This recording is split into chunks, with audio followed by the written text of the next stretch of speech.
사례를 한번 만들어 봤는데요.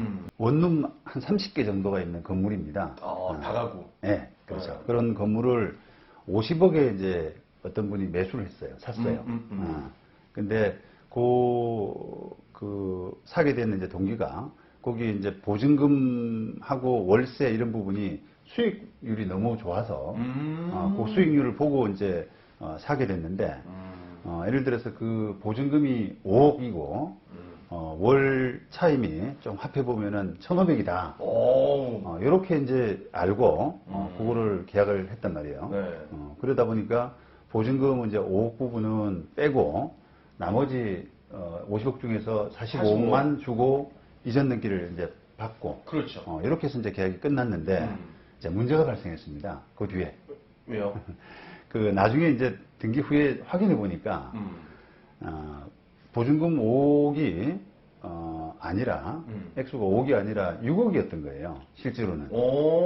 보증금 돌려줘야 할 때 보증금이. 예. 그러니까 그 6억이었기 때문에 원래는 50억에서 6억 뺀 44억, 44억을 지불했으면 됐는데 1억을 더 지불한 셈이죠. 그렇죠. 그게 이제 차이가 있었고, 그다음 또 한 가지가 월 차임 받는 게 1,500 정도인 걸로 생각했는데 실제로 세입자들 확인해 보고 하니까 한 200만 원이 모자랐던 겁니다. 진짜요? 월세 받는 게 1,300밖에 안 됐던 거예요. 그래서 이제 이게 이제 실제로 이제 자주 발생하는 사례고, 제가 이제 자문 소송 이런 부분도 많이 하고 있어요. 이런 부분들을. 거래에서 굉장히 많이 일어나는 문제이기 때문에. 그러니까 계약서상 실제랑 다른 거잖아요. 그죠? 그렇죠. 예. 네. 예. 그런 부분이 이제 사는 사람으로서는 일종의 속은 셈인데. 자, 일단 요 이야기에 앞서서, 그러면 이제 제가 좀 이야기하고 싶냐면, 결론적으로, 몇 가지가 있는데, 제일 기본적인 거부터 말씀을 좀 드릴게요. 일단, 우리가 계약할 때, 임대차 계약서를 확인을 잘 안 하는 경향이 있어요. 그렇죠. 그러니까 매도인하고 중개사 말을 믿고 계약을 하잖아요. 예. 근데 이제 이게 이제 임대차 우리가 수익률을 보고 뭔가 사게 되면은 그게 과연 수익률이 그만큼 진짜 나오는지 이런 걸 확인하려 그러면 최소한 임대차 계약서는 확인을 해야 되지 않습니까? 그렇죠. 그런데 이제 중개사 말을 믿고 중개사가 이제 브리핑한 자료 있잖아요. 그렇죠. 표 같은 거. 매도인 얼마, 그렇죠. 보증금 얼마. 그거 보고 그냥 그렇게 나오는구나 라고 생각하고 그냥 계약을 맞춰버리는데, 아니면 계약하고 나서 잔금 치르기 전에 임대차 계약서를 보는 경우도 있어요. 그런 경우가 일반적이거든요. 그렇죠. 아예 안 보거나 아니면 계약할 때는 안 보더라도 잔금 치르기 전까지는 임대차 계약서를 그렇죠. 보는. 다 국사에서 달라. 근데 변호사 입장에서는 사실은 계약할 때부터 임대차 계약서를 보라라고 권해드리고 싶습니다. 그래서 실제 이제 우리가 확인 절차를 조금만 땡기면 땡길수록 확인할 수 있는 시간이라든지 또 분쟁을 예방할 수 있는 그런 여유 이런 부분들이 늘어나잖아요. 그죠? 만약에 이제 계약서를 보고 그 잔금 치르기 전에 좀 확인하는 과정 끝에 만약에 이런 부분들이 발견된다 그러면은 잔금 치를 때 조금 이렇게 정산할 수 있는 여유가 생기지 않습니까? 근데 이제 그런 여유를 못 가지고 잔금을 다 치르고 등기를 받게 되면은 나중에 정산을 잘 안 해주려고 그래요. 돈이 다 건너가기 때문에. 그러니까요. 화장실 갔다 왔으니까. 끝났다 끝났는데. 생각했는데. 그래서 그거를 일단은 제일 기본적으로 조금 말씀드리고 싶고. 자, 요 이제 사례에서 구체적으로 볼 때 임대차 보증금 자체가 일단 차이가 났지 않습니까? 그러니까요. 1억 차이면 1억 차이인데. 근데 이제 이게 보통 왜 차이가 나느냐, 어떻게 차이가 났느냐라고 보니까 실제 제가 상담했던 건인데 원룸이 30개다 보니까 확인하려고 임차인 찾아가서 확인하려고 했는데 중간에 뭔가 이렇게 비어 있는 방들, 그러니까 문이 닫혀 있고 만날 수가 없는 사람들이 있더래요. 그런데 이제 그 부분을 확인을 못한 겁니다. 결국은. 노크를 했는데도. 그렇죠. 지방 갔다. 지방 갔다거나 뭐 비즈니스로 출장 갔다거나 이래가지고 만날 수가 없으니까 그 확인이 안 되면서 그 사람은 그냥 맞겠거니 생각하고 정산을 해줬는데 실제로 이제 그 사람 때문에 1억이 더 실제로는 만약에 보증금을 1,000만 원, 월세 얼마로 알고 있었는데 실제 보증금은 전세. 1억 1,000 이렇게 돼 있고요. 이야, 답답하네요. 그러면 이 케이스는 사실은 이제 매도인 상대로 1억을 달라 이렇게 이제 청구할 수 있는 사건인데 마침 매도인이 돈이 없는 사람이었어요. 그러니까 이제 그게 막 이게 그 정도로 이제 거짓말할 정도면 그 사람도 상태가 안 좋은 거잖아요. 예. 그러니까 형사 고소하고 막 이렇게 했는데 결국은 돈을 못 받았습니다. 재산이 없어가지고. 야, 그러면 월세는 어떻게 합니까? 자, 그게 이제 보증금의 문제였고 월세는 이게 그 1,500인 줄 알았더니 실제로 따져보니까 1,300이더라. 그러니까요. 라건 문제. 이런 부분도 사실은 이제 계약서 아까 확인 이런 부분은 뭐 당연히 하셔야 되고 그 다음에 계약서 확인을 넘어서서 계약서하고 실제 받는 돈하고 차이가 있는 경우가 꽤나 많습니다. 우리가 이제 뭐 임대하다 보면은 임차인들이 좀 깎아달라. 나 정말 어려우니까 뭐 줄여달라 이런 요구를 많이 하잖아요. 근데 이제 계약서는 그대로 두고 실제로 돈을 안 받는 경우가 있어요. 뭐 절반을 깎아준다든지. 계약서는 그대로 쓰고. 계약서는 그대로 두고. 그러다 보니까 이제 나중에 소유권이 바뀌어가지고 새로운 집주인이 돼서 뭐 계약서대로 달라 그러면 무슨 소리냐.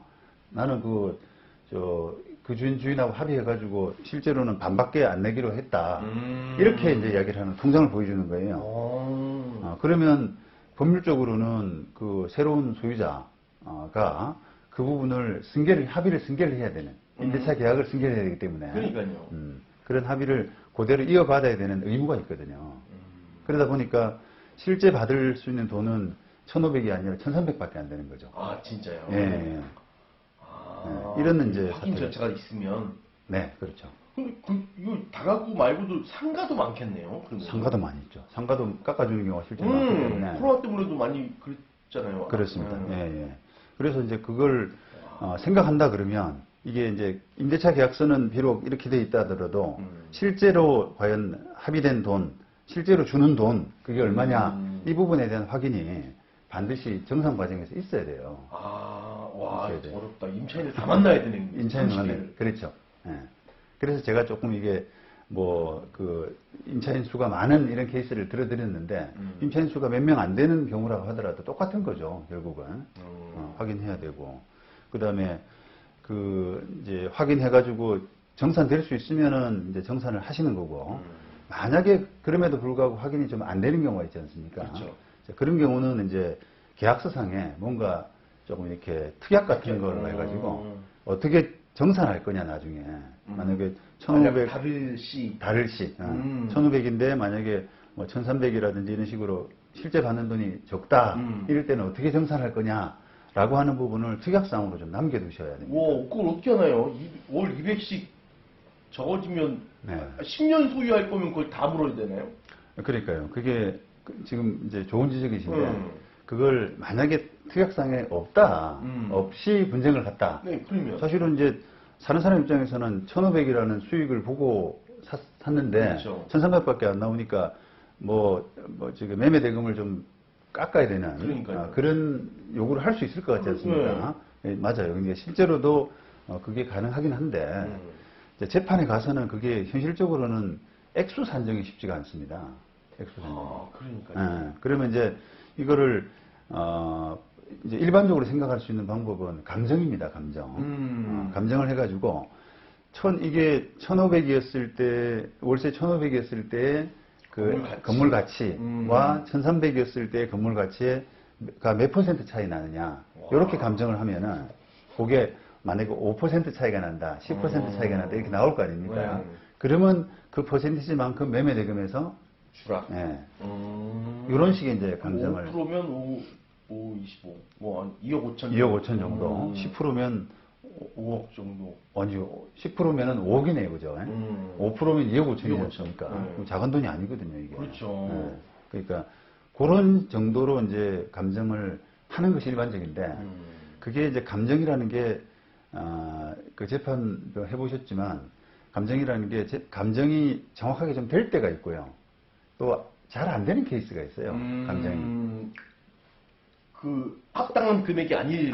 그렇죠. 예. 합당한 금액을 산정하는데 그게 과연 방법이 합당하냐라는 부분 가지고 많이 다투어지거든요. 그렇죠. 그다음에 심지어 어떤 감정에는 또 나는 이 감정을 못하겠다라고 하는 자기가 좀 까다로워서 그런 사람도 있고 하기 때문에 이게 특약을 안 두게 될 경우에는 분쟁에 휘말릴 진짜 그러겠네요. 그럴 소지가 있습니다. 그래서 그런 부분을 분쟁을 좀 간편하게 예방을 하시려 그러면은 특약을 좀 두셔야 되는데 제 생각에는 그냥 제일 효율적인 방법이 임대차 비율만큼 뭐 1,500 정도 받는 걸로 했는데 1300. 실제 받는 돈이 만약에 5%가 줄어든다라고 하게 되면은 매매 대금에서 5%를 돌려달라고 하는 그런 정도로 합의하시는 것이 제일 좋지 않을까. 물론 이제 보증금이 좀 있다 그러면 보증금 부분을 좀 빼더라도. 그러면 여기는 1,500에서 1,300이니까 한 13%? 14% 그렇죠. 정도? 네. 그런 정도로 하면은 제일 합리적이지 않을까 싶은데요. 이제 그런 이제 서로 합의 과정을 좀 미리 거쳐야 되는 거죠. 그러면서 그렇게 하면은 이제 상대방도 이실직고 하는 경우가 많아요. 그런 특약이 들어가면 그렇죠. 어차피 뱉어내야 되니까. 뱉어내야 되니까. 그러겠네요. 찔려서 그럴까요? 뭐 하면서 뭐 내가 다시 확인해 볼게요라고 하면서 약간 이제 수정하는 그런 과정을 거치죠. 진짜 꼼꼼해야 되겠네, 모든. 그렇습니다.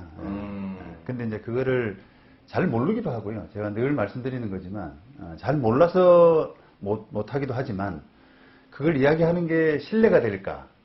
상대방한테 감정을 건드리지 않을까? 예의가 아니라는 거. 예. 그리고 그것 때문에 계약이 또 깨지지 않을까? 이런 여러 가지 그 부분을 고려해서 잘 이야기가 잘 안 됩니다. 그리고 공중개사도 마찬가지로 그 이야기를 하게 되면은 이제 뭔가 그렇죠.